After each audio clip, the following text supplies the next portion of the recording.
It was close to midnight in Portland, and the rain was falling in thin silver threads against the windshield of the ambulance. I was sitting in the passenger seat, with my gloved hands resting on my knees, waiting for the next call that might or might not come before my shift ended.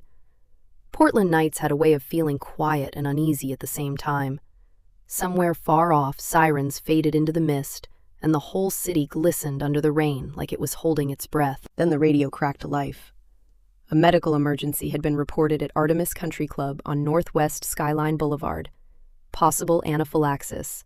Adult male, conscious, but deteriorating. My body reacted before my mind did. I confirmed we were on the way, and Vasily, our driver, pulled us into motion. Zena, my partner, reached for the trauma kit. The siren tore through the drizzle as we sped toward the hills, cutting through the wet streets and up toward the kind of place where money tried to keep panic out, but never really could. By the time we arrived, the club's parking lot was a maze of luxury cars. Headlights reflected off puddles. The ballroom doors were open and laughter and music were spilling out, though the sound was fractured now by shouting and fear. A live band was still playing somewhere inside, stubbornly carrying on, while one table had collapsed into chaos. I pushed through the crowd and saw a man in a tuxedo slumped forward, his face swollen, his breath coming in thin, desperate gasps. A woman beside him was screaming for help. I dropped to my knees and took over, because that was what I was trained to do. I told Zena to prep epinephrine. I steadied the man's arm, and the needle went in. Then I put him on oxygen and watched his color, his breathing, his pulse. Within moments, the worst of the wheezing eased, and some color came back into his cheeks. I told him he was stable, but that we still needed to transfer him for monitoring. The room exhaled. Applause rippled through the guests. Tense and relieved, the kind of applause people give when they are trying not to admit how close they just came to disaster. I stood, peeled off my gloves, and turned to find the event organizer. Then I froze. Across the dance floor, near the dais, stood the groom. He was tall, wearing a black tuxedo with a small rose pinned to his lapel. The soft chandelier light caught the side of his face, and my heart stopped so suddenly that for a second, I forgot how to breathe. I knew that profile. I knew that dark hair, that sharp line of the jaw, that curve of a smile. I had memorized years ago and buried because I thought I would never see it again. David. His name left my mouth barely above a whisper. The man looked toward me and confusion crossed his face. He was polite, distant, careful. He told me I was mistaken. My throat tightened. I said his name again. David Miller. I told him it was me, Julia. A murmur ran through the guests. The bride stiffened beside him. The man shook his head and told me his name was Eric Miller. But I knew what I had seen. I told him he had the same birthmark behind his right ear, a crescent shape. I knew that mark. I knew it as clearly as I knew my own hands. Before I could say more, a deep, furious voice cut through the ballroom. Richard Montgomery, the bride's father, rose from the head table with his face red with anger. He said it was a private event and ordered someone to get me out. 2 security guards stepped toward me. I tried to explain, but the words came out tangled and useless. I said he looked exactly like someone I had known. I tried to make them understand that this was not some drunken scene or some stranger's mistake. But Richard snapped again, and the guards escorted me toward the exit while guests whispered behind their hands. My cheeks burned as I stepped back into the rain. The ballroom doors shut behind me with a dull thud, trapping the music and the golden light inside. I stood outside for a long moment, soaked and trembling, watching the reflections blur in the puddles. Maybe it was exhaustion. Maybe grief had found some cruel way to twist my mind after all these years. But deep down, I knew what I had seen. The man inside was not just a stranger with a familiar face. He was the ghost of a love I had buried 15 years earlier. The rain had not stopped when I got home. My apartment was a small second-floor place near St. John's Bridge, and that night it smelled faintly of coffee and antiseptic. The city lights shimmered on the wet pavement below and cast ripples of gold against my living room wall. I tossed my damp jacket over a chair and sat on the couch, too wired to sleep. Merchick, my old tabby cat, stretched and blinked at me from the armrest. I reached over and ran my fingers through his fur. I told him he would not believe me if I told him. The image of the man in the tuxedo would not leave my mind. The same angular jawline, the same quiet smile, even the tiny scar beneath his chin. He was not simply similar. He was David. But that was impossible. David Miller had disappeared 15 years ago, swallowed by time and silence. I got up and went to the closet. On the highest shelf was a weathered shoebox wrapped in faded blue ribbon. I hesitated before pulling it down. Inside were fragments of a life I had tried so hard to bury. A small silver ring, ticket stubs from summer fairs, a stack of old Polaroids. I spread them across the coffee table. There we were, two young faces frozen in laughter. I was 19, my cheeks still soft, my eyes still full of the kind of trust life had not yet punished out of me.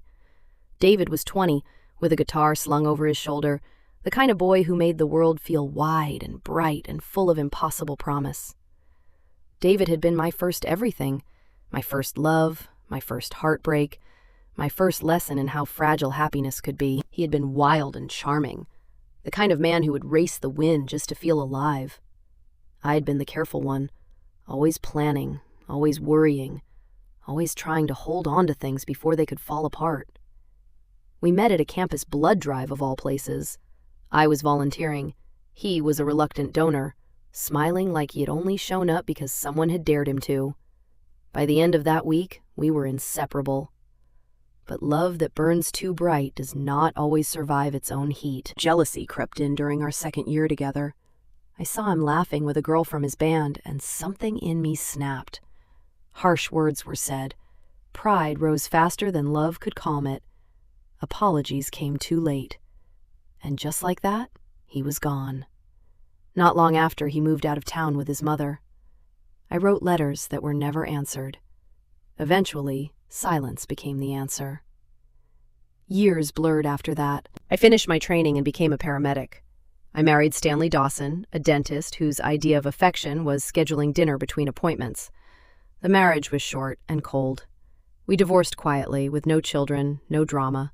Just two people admitting there was nothing left to save. Now, sitting in the half-light of my living room, I felt the old wound open again. David's smile ached inside me like a bruise. I turned one photograph over and traced his name on the back. The ink was faded, but still visible. Eric Miller, the groom from the wedding, had David's face, David's voice, and even the same habit of tilting his head when listening. No one could look that much alike by chance. I leaned back as the storm deepened outside. Maybe it was coincidence. Maybe I was chasing a ghost. But something in my gut whispered otherwise. This was not coincidence. It felt like fate knocking again after 15 long years. The next morning, the rain finally cleared, leaving Portland washed clean under a pale winter sun. I sat in my car outside the glass-fronted building of Rose Crown Confections, fingers drumming nervously against the steering wheel. Through the windshield, I could see employees in white coats moving inside. The sweet smell of sugar drifted faintly from the factory vents. I told myself I had come only to clear my mind. I told myself I needed to prove I was not losing touch with reality. But when I saw the name Eric Miller engraved on the office directory beside Operations Manager, my chest tightened. This was him. The man from the wedding. The man who looked like David.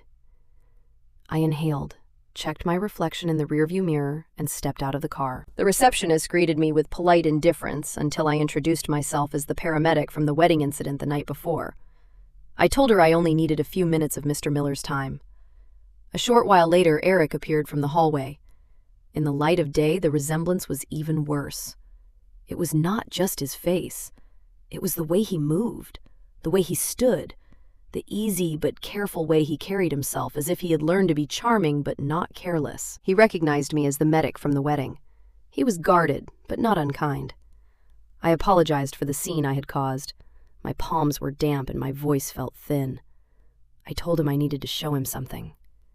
He hesitated, then gestured toward a quiet corner of the lobby and told me to make it quick. I reached into my bag and unfolded a faded Polaroid. In the picture, a younger version of me leaned against a tree, laughing. Beside me stood a man who could have been Eric's twin. Same smile, same eyes, same everything. Eric took the photo carefully and stared at it for a long time. When he finally spoke, his voice had lost some of its certainty. He said the man looked like him, but he had never seen the picture before. I told him it was because the man was not him. His name had been David Miller. I had loved him. He had disappeared 15 years earlier with his mother, and I had never heard from him again. Eric frowned, still looking at the photograph. He said he did not have any brothers, at least not that he knew of. He said his parents would have told him. I swallowed hard and told him David had a small birthmark behind his right ear, shaped like a crescent moon. Slowly, Eric lifted his hand and brushed the spot just below his ear. His fingertips found it. He went pale. I asked him if he understood now. I asked him how he could tell me this was only coincidence. Eric exhaled shakily and handed the picture back. He said he did not know what to say. He did not remember anything like this, but he would ask his parents. Maybe there was something he did not know. I nodded, though my throat felt tight enough to close. I asked him to please find out, because I needed to understand what was happening. He looked at me one last time, his eyes filled with confusion and something close to fear. Then he said he needed to understand too, and he walked away down the corridor. I stood there long after he was gone, listening to the faint hum of candy machines behind the walls. Outside, sunlight reflected off the wet pavement, sharp and cold. Somehow deep down, I knew this was not over. Something long buried was clawing its way back to the surface, and neither of us was ready for what it would uncover. That evening, Eric called me. Before he did, he later told me he had driven home with the image of that photograph burned into his mind. Highway lights had stretched into pale lines before his eyes, but he barely noticed them. Every word I had said kept echoing through him. The same face, the same birthmark, the same name. When he stepped into his quiet house on the outskirts of Portland, the smell of chamomile tea drifted from the kitchen. His mother, Helen Miller, was sitting by the window, knitting a pale blue sweater. She smiled when she saw him, though her hands trembled slightly with age. He did not ease into it. He asked her if he had ever been a twin. He told me the knitting needles froze in her hands. For one long heartbeat, there was only the ticking clock above the stove. Then she asked him why he would ask such a thing. He told her someone had shown him a picture of a man who looked exactly like him. Same face, same scar, same everything. He told her the man's name was David Miller. Helen's color drained. The needles slipped from her hands and clattered onto the table. She pressed a trembling palm to her mouth and whispered that he had found out. So it was true. She cried as she told him. He had been born with a brother, 2 healthy boys, but there had been a fire at the hospital that night. The maternity ward burned. Nurses ran through smoke with newborns in their arms.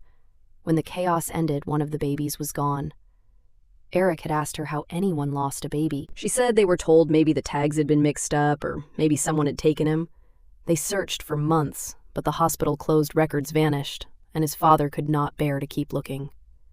They never told Eric because he was all they had left. When Eric repeated it to me, I could still hear the shock in his voice. His mother had kept that secret from him his entire life. She said she wanted to protect him. She said there had been nothing left to find. She said sometimes the past was better left buried. But Eric could not accept that. Someone out there had worn his brother's face. Someone real. Someone he had never known existed. He left before she could stop him. The cool night air had hit his face, grounding him just enough for him to pull out his phone. I answered on the second ring. He told me his mother had admitted it. He had a twin. His brother disappeared in a hospital fire the night they were born. For a moment I could not speak. Then I remembered something that sent a chill through me. My mother had worked at that hospital. She had told me stories about that fire when I was younger. I had never imagined those stories could connect to David. Eric said we could find the truth together. My voice trembled when I told him yes. We had to. After we hung up, I sat in the dark with my phone in my hand and the whole past opening like a trap door beneath me. For 15 years, I had believed David left because he chose silence.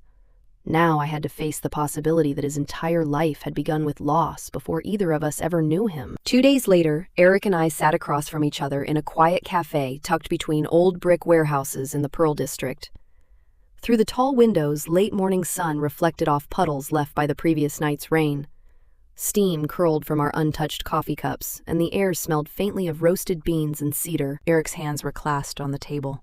He told me he had asked around. A friend from his company had recommended a private investigator, an ex-detective named Peter Harlan. I looked at him, exhausted but certain. I told him we should hire him. I needed to know who David was and what had happened after he left my life. Within an hour, we were sitting in Harlan's office, a small space filled with dusty case files and the low hum of an old air conditioner. Peter Harlan was in his 60s, lean, with sharp eyes and a voice that carried authority.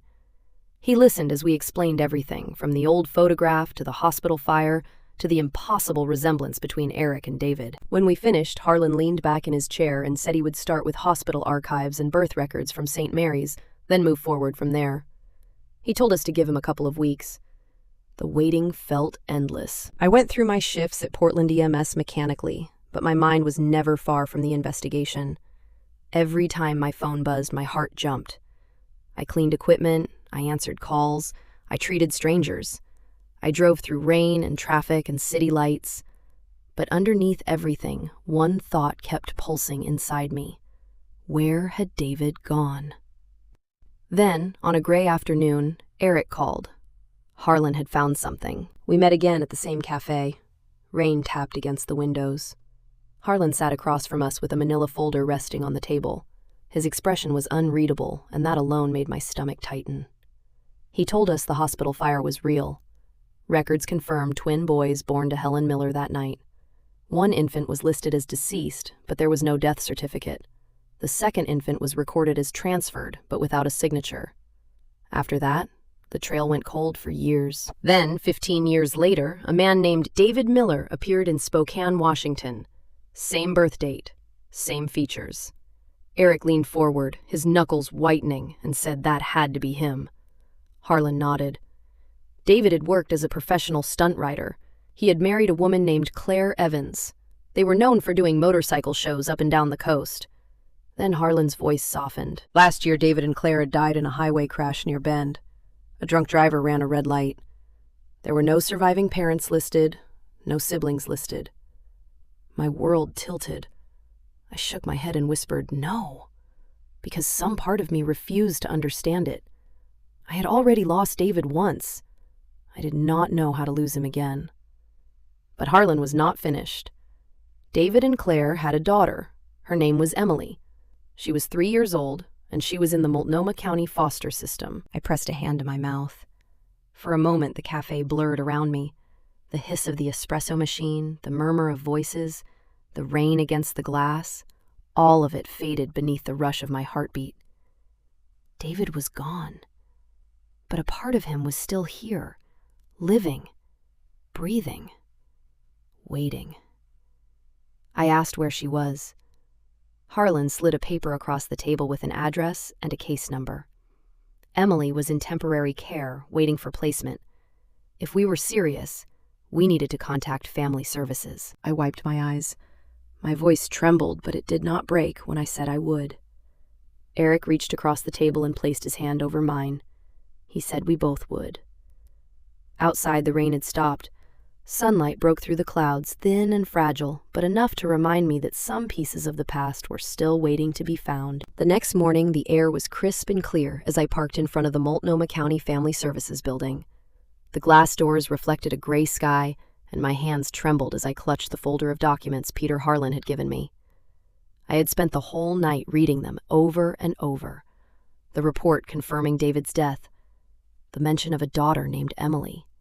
Age 3. Inside the reception area was bright but sterile, filled with the faint hum of computers and the soft voices of caseworkers answering phones. A mural of painted butterflies covered one wall, clearly meant to make the space feel warm and welcoming. But to me, it only made everything feel more fragile. At the counter, I said I was there to see Emily Miller. I fumbled with the case number because my hands would not stay still. I told the woman behind the counter that I had known Emily's father. The woman's polite smile faltered. She asked if I was a relative. I hesitated because the answer mattered more than I wanted it to. Not legally, I told her. Her face softened with sympathy, but her answer did not change. She said they could not permit visits without approved kinship or court authorization. Emily was in temporary foster placement. I felt the air leave my lungs. I begged quietly. I told her Emily's father had been someone I loved. I said I only needed to know she was okay. Before the worker could respond, a familiar voice spoke behind me. Eric said Emily was with him. I turned and saw him standing in the doorway, Rain still clinging to his coat. He approached the counter and handed over his ID. He introduced himself as Eric Miller and said Emily was his niece. His brother had been her father. The woman's expression shifted instantly. She checked the file and told him he was listed as next of kin. A brief, supervised visit could be arranged. My legs felt weak as we followed her down the hallway. The walls were lined with children's drawings, houses, stick figures, suns with smiling faces. Every bright crayon line felt like a question nobody in that building should have to answer. When we reached a playroom, the caseworker opened the door and stepped aside. Inside, a little girl sat on the floor, stacking wooden blocks into a crooked tower. She had light brown hair tied in a loose braid and wide blue eyes. David's eyes. The sight of her made my heart stop. The caseworker softly told Emily she had visitors. Emily looked up. For a moment, confusion flickered across her face. Then, as if she recognized something unseen, she stood and walked straight toward me. She called me Mom. I froze. My throat closed so quickly I could not speak. I knelt, my hands shaking, and that little girl threw her arms around my neck as if she had been waiting for me. I felt the warmth of her tiny heartbeat. I felt the softness of her hair against my cheek. All the air in the room seemed to vanish. Eric turned away and wiped his eyes. I whispered that I was not her mom's sweetheart, but I promised she was safe now. Emily looked up at me and smiled with a trust so bright it almost hurt. In that instant, I knew this was not chance. It was not coincidence. It was David's last gift to me, a fragment of the life we had lost, returned in the form of this child. As I held Emily close, the ache that had lived in me for 15 years began at last to ease. The Montgomery estate stood on the edge of the city overlooking the Willamette River like a monument to wealth and exhaustion. I was not there the night Eric finally left Olivia, but he told me about it later, and I could hear every piece of it in his voice. Olivia Montgomery Miller moved through that marble house as if it were a stage. She was always dressed for an audience, even when no real audience remained. Eric had stopped trying to follow her rhythm months before. That night, she came home past midnight, her perfume sharp with champagne and smoke. Her heels clicked against the marble as she tossed her clutch onto the counter. Before Eric could even begin, she told him not to start. He said he had not been going to, but maybe she should tell him where she had been. She laughed and told him she had been at a party, obviously. Where else would she be? He said it was every night. She said maybe she liked people who actually knew how to have fun. Then she turned on him with glittering eyes and said he used to be fun too, before he decided he wanted to play the grieving brother. Eric's jaw tightened when he told me that part. He warned her not to talk about David, but Olivia did not stop. She said he had been obsessed with me since the wedding. Julia, the medic whatever I was. Then she reminded him that he was married to her. Eric told me her words cut because there was truth inside them, but not the truth she meant. He told her they were married in name only. She did not want a home. She did not want children. She wanted noise, lights, and attention. Olivia smirked and told him he wanted tragedy. Then she said maybe he should have married me instead. Eric rose from the chair and said maybe he should have. The silence that followed was so sharp, he said it seemed to ring in his ears. Olivia warned him he would regret it. She said her father would make sure of it. But Eric had already spoken to Richard. He knew that if he left, he would lose everything. The cars, the accounts, the business ties, all of it. Olivia crossed her arms and told him he would crawl back in a month. Eric told her no. He would build something different. Her laugh followed him down the hall, cruel and echoing. She told him he was nothing without them. She said he never had been. By the time he reached the garage, rain was falling again, soft at first, then steady. He loaded one suitcase into the trunk and drove until the city lights blurred behind him. When he stopped, he was outside my small apartment near St. John's Bridge. The windows were glowing faintly against the rain. I remember that part, Because I was there. I heard a sound on the porch and opened the door before he even knocked. Eric stood there, soaked and exhausted, a suitcase beside him, his expression stripped of every careful mask he had worn since I met him. I said his name. He tried to speak, but his voice caught. Then he asked if he could stay with me, just for a while. I hesitated only a second before I nodded and told him to come in. Inside, Emily's toys were scattered across the rug, and the faint smell of cocoa filled the air. I handed him a towel, and he dried his hair while I knelt to pick up the blocks. I asked if it had been a rough night. He gave me a faint smile and said I could say that. Then he told me he thought he had finally done the right thing. I looked up at him, and something unspoken passed between us. It was not sudden romance. It was not dramatic. It was quieter than that, and deeper. It was the kind of understanding that can only be born from shared loss, old wounds, and the fragile chance to begin again. Outside, the rain kept falling steady and relentless. But inside, my small apartment, for the first time in years, Eric seemed able to breathe. A full year passed after the night Eric showed up at my door. The world around us became gentler, quieter, steadier. My apartment, once too silent, filled with laughter, toys, and the smell of pancakes on Sunday mornings. That morning, a letter from Multnomah County Family Services sat on the kitchen counter. The envelope was stamped with one word: approved. My hands trembled as I opened it. The moment I read the words adoption finalized, my breath caught. I looked at Eric, tears already forming, and whispered that she was ours. Eric took me into his arms, his voice thick with emotion. He said we had done it. Emily was home for good. Across the room, Emily was sitting on the floor, coloring and humming to herself.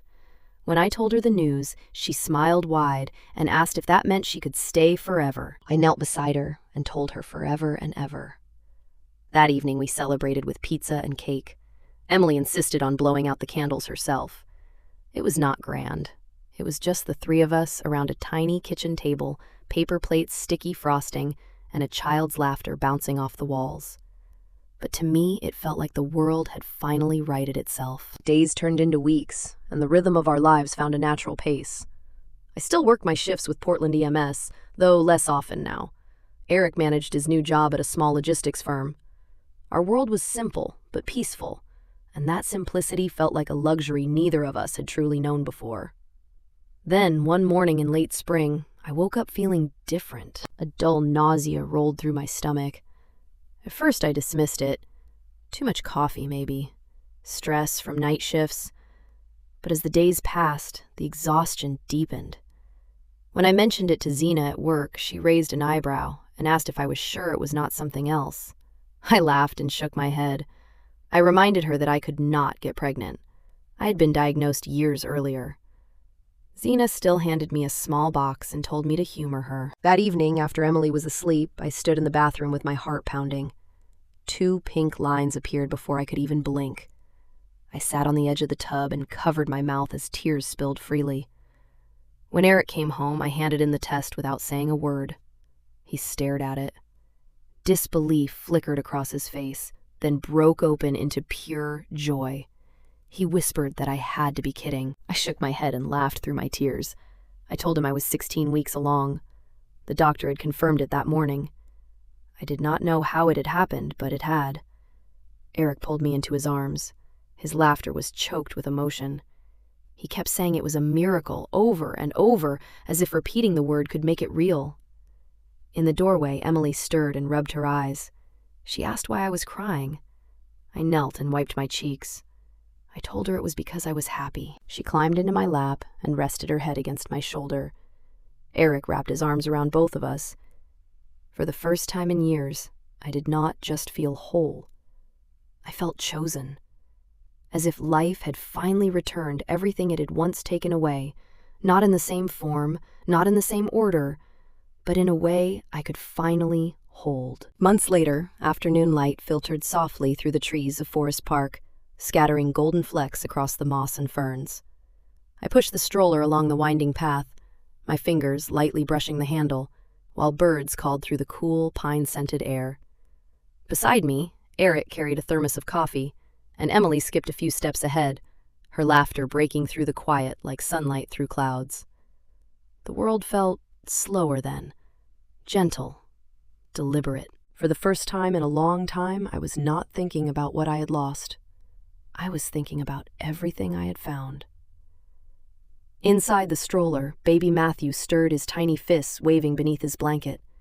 Emily peeked over the edge and giggled, saying he looked like her doll, only louder. Eric laughed and said he hoped Matthew did not take after him then. I smiled at both of them, my heart swelling with something too big to name. The last few months had been a blur of sleepless nights, bottles, and bedtime stories, but none of it felt like a burden. Every cry, every tiny hand reaching for mine, every sleepy breath against my shoulder felt like home. We reached a clearing overlooking the river. I stopped to take it in. The water shimmered below us, and the city skyline sat distant and soft in the afternoon haze. Emily climbed onto a nearby rock, spread her arms, and announced that this was our place. Eric nodded and called it our little kingdom. I leaned into him, resting my head against his shoulder, and whispered that I never would have imagined something so broken could turn into this. Eric squeezed my hand and said, "Sometimes life does not take things away. Sometimes it just rearranges them until they finally fit." A gust of wind rustled through the trees, carrying the faint laughter of other families nearby. As I turned, my gaze caught on a familiar figure standing at the edge of the trail. Richard Montgomery. He was wearing an expensive coat, his silver hair glinting in the light. For a moment, he stood motionless, watching us. The confident posture that had once filled boardrooms and ballrooms seemed smaller now, fragile, human. He was looking at a man he had dismissed, holding everything money could never buy. Our eyes met briefly. I gave him a polite nod. Richard's gaze softened. For the first time, he did not look proud or angry. He only looked tired. He lowered his head slightly, then turned and walked away. I watched him go, and to my surprise, my heart stayed peaceful. Emily tugged on my sleeve and asked if we could come there again tomorrow. I knelt to zip up my daughter's jacket and told her, of course, as long as she wanted. As we started back toward the car, Eric adjusted Matthew's blanket and looked at me. I smiled, the fading sunlight warm on my face. In that quiet moment, surrounded by laughter and rustling leaves, I finally understood what life had been trying to teach me all along. True wealth is not measured in numbers. It is measured in the hearts that choose to stay.